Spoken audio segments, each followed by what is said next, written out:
Good morning, dear students. Welcome to the science class. Today we continue our discussion on chapter 1, that is crop production and management. In the previous classes, you learned about agriculture practices, different types of crops, kharif crops and rabi crops with examples, basic agriculture practice of crop production. In that, the first step is the preparation of soil, the main implements used for loosening the soil, plough, hoe, and cultivator. The second step in basic agriculture practice of crop production, that is sowing, the main implements used for sowing, traditional tool, and seed drill.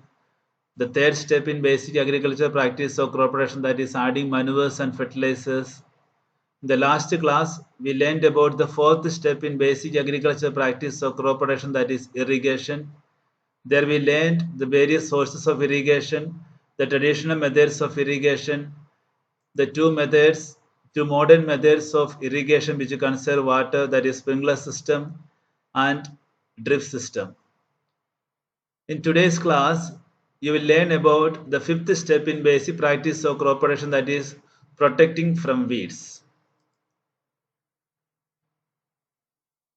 Weeds are unwanted and uncultivated plants that grow along with the crop plants. So, in a field, many other undesired plants may grow naturally along with the crop.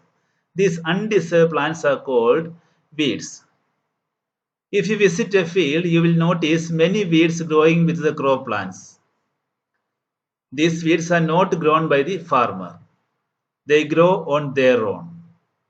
So the removal of weed is called weeding. The removal of this undesirable and unwanted plants is called weeding. So weeding is necessary since weeds compete with the crop plants for water, nutrients, space and light. Thus they affect the growth of the crop. Some weeds interfere even in harvesting and may be poisonous for animals and human beings. So farmers adopt many ways to remove weeds and control their growth. Tilling before sowing of crops helps in uprooting and killing of weeds, which may then dry up and get mixed with the soil. The best time for the removal of weeds is before they produce flowers and seeds. The manual removal of weeds includes physical removal of weeds by uprooting or cutting them close to the ground from time to time. This manual removal is done with the help of a kurpi. And a seed drill is also used to uproot the weeds. Here you can see the diagram of kurpi and a seed drill. Another method of removal of weeds is using chemicals. Weeds are also controlled by using certain chemicals called weedicides like 2,4-D. These chemicals are sprayed in the fields to kill the weeds. They do not damage the crops. The weedicides are diluted with water to the extent required and sprayed in the fields with a sprayer.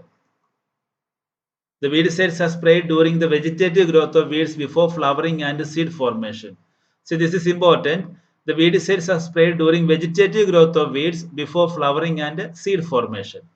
Spraying of weedicides may affect the health of the farmers, so they should use these chemicals very carefully. They should cover their nose and mouth with a piece of cloth during spraying of these chemicals.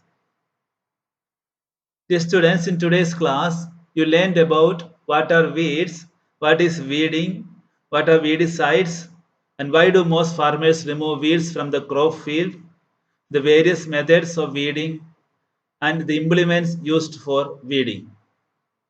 This is all for today's class. In next class, you will learn about the next step in basic practice of crop production, that is harvesting. Till then, bye. Take care. Thank you.